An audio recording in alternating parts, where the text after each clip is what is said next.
এইখিনি আপোনাৰ উদয়ভেটি উপনগৰ কাজলৰ জানত পৰে। কিন্তু গোটেই চাৰা গছ ভাঙি চিঙি চুৰমাৰ কৰি গৰু ছাগলী এটা চৰাব কৰিব নোৱাৰাকৈ চব ৰিজাৰ্ভটো ভাঙি শেষ কৰি দিছে। আজি গৰু আনিবলৈ আহিলে সিহঁতৰ দাম বেছি, সিহঁতে অসভ্যালি কৰিবলৈ বিচাৰিছে, বিদেশী মানুহ। এতিয়া আমি পথাৰখনত আহিবলৈ সিহঁতৰ কাৰণে অকণমান চিন্তা কৰিব লাগে। তেওঁ আমি চিন্তা নকৰাকৈ, আমি ভয় নকৰাকৈ আহি থাকোঁ।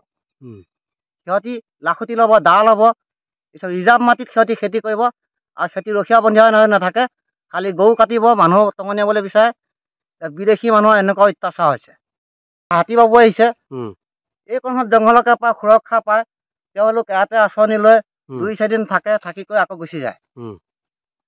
আজি হাতী বাবু ক'ত থাকিব? হাতী বাবুসকল আহিলে ক'ত থাকিব? নহ'লে ঘৰত গৈ গাঁৱত মানুহক অত্যাচাৰ কৰিব, ঘৰ দুৱাৰ ভাঙিব, যদি ইয়াত থাকিবই নাপায়। যোৱা বছৰ ফৰেষ্টৰ মানুহ আহিছে, ফৰেষ্টৰ মানুহে কৈছে যে আমি কি কৰিম, এখন ৰিজাৰ্ভ চৰকাৰী ৰিজাৰ্ভ, ফৰেষ্টৰ বস্তুৱে, ফৰেষ্টৰ সৈতে তেওঁলোক আছেই, আমি তেওঁ গাঁৱত সুৰক্ষা দি আমি ৰখীয়া বন্ধিয়া হৈ আছোঁ। গাঁৱত যাতে সোমাব নোৱাৰাকৈ, মানুহক অত্যাচাৰ কৰিব নোৱাৰাকৈ আমি ৰখীয়া বন্ধিয়া হৈ আছোঁ। তেওঁলোক তাত থাকিবই, আমি কি কৰিম এতিয়া?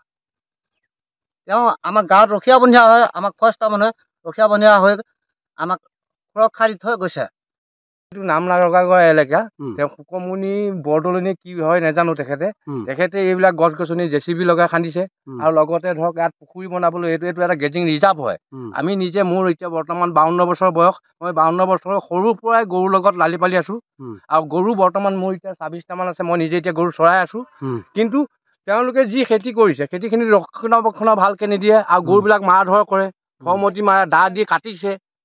আৰু আমাৰ মানে বন্য হস্তি বাবুসকল আহি ইয়াত জিৰণি লৈ পেলাই আজি 2-5 বছৰৰ পৰা আগন্তুক আমাৰ এই অঞ্চলত বিয়পি গৈছে।